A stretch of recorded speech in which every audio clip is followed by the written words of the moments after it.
Royal commentator Michael Cole reflected on the future of Meghan Markle and Prince Harry within the royal family ahead of the release of their Netflix docu-series and the Duke of Sussex's book. Michael claimed the couple have provoked King Charles in an interview with Anne Diamond and Stephen Dixon on GB News. Michael Cole told GB News, 3 months into the new reign, we can hardly say it's been trouble-free.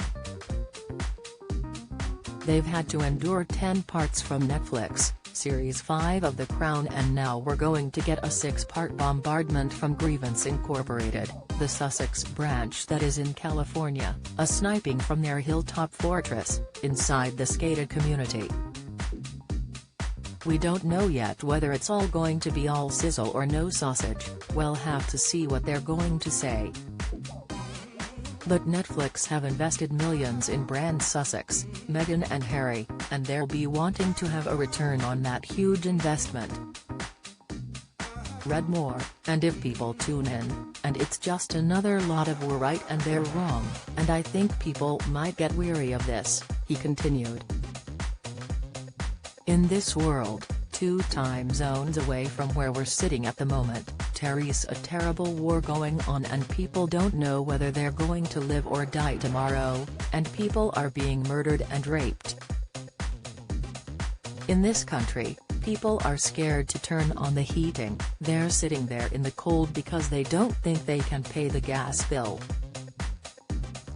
People are wondering how they're going to get through this winter, and if they have got a job, can they get to work because of the strikes and the eco-anarchists stopping the traffic? These are real-world problems, and to have this going on, quite frankly, if people cannot respect themselves within their own royal family, I think the question will arise, why should we respect them? Michael claimed, and I think that's something that ought to be worrying people, and I'm quite sure the Queen Consort and King Charles are concerned about this because it isn't a very good look, is it? The royal commentator suggested Harry and Meghan could have their HRH titles taken away. He said, Diana only had to get divorced from Prince Charles as he then was, and she immediately lost her HRH honorific title. The Duchess of Windsor was never given one, she was pointedly refused one, which rankled with the Duke of Windsor all his life. I think a lot will depend upon Prince Harry's book, which is due to be published in January.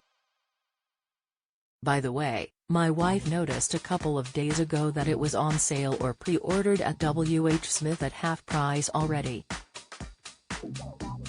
So, it depends how many skeletons in the royal cupboard are shaken up by this book, Michael remarked. But I think it's entirely possible that the king will say enough is enough and remove the titles HRH from them, which he's perfectly entitled to do. Now, this may seem also trivial, but that is big medicine in royal circles where things like this matter very deeply, and it would be a sign of disapproval. And my goodness, one can't say that the royal family has not been provoked. Breakfast airs on GB News Daily at 6 a.m.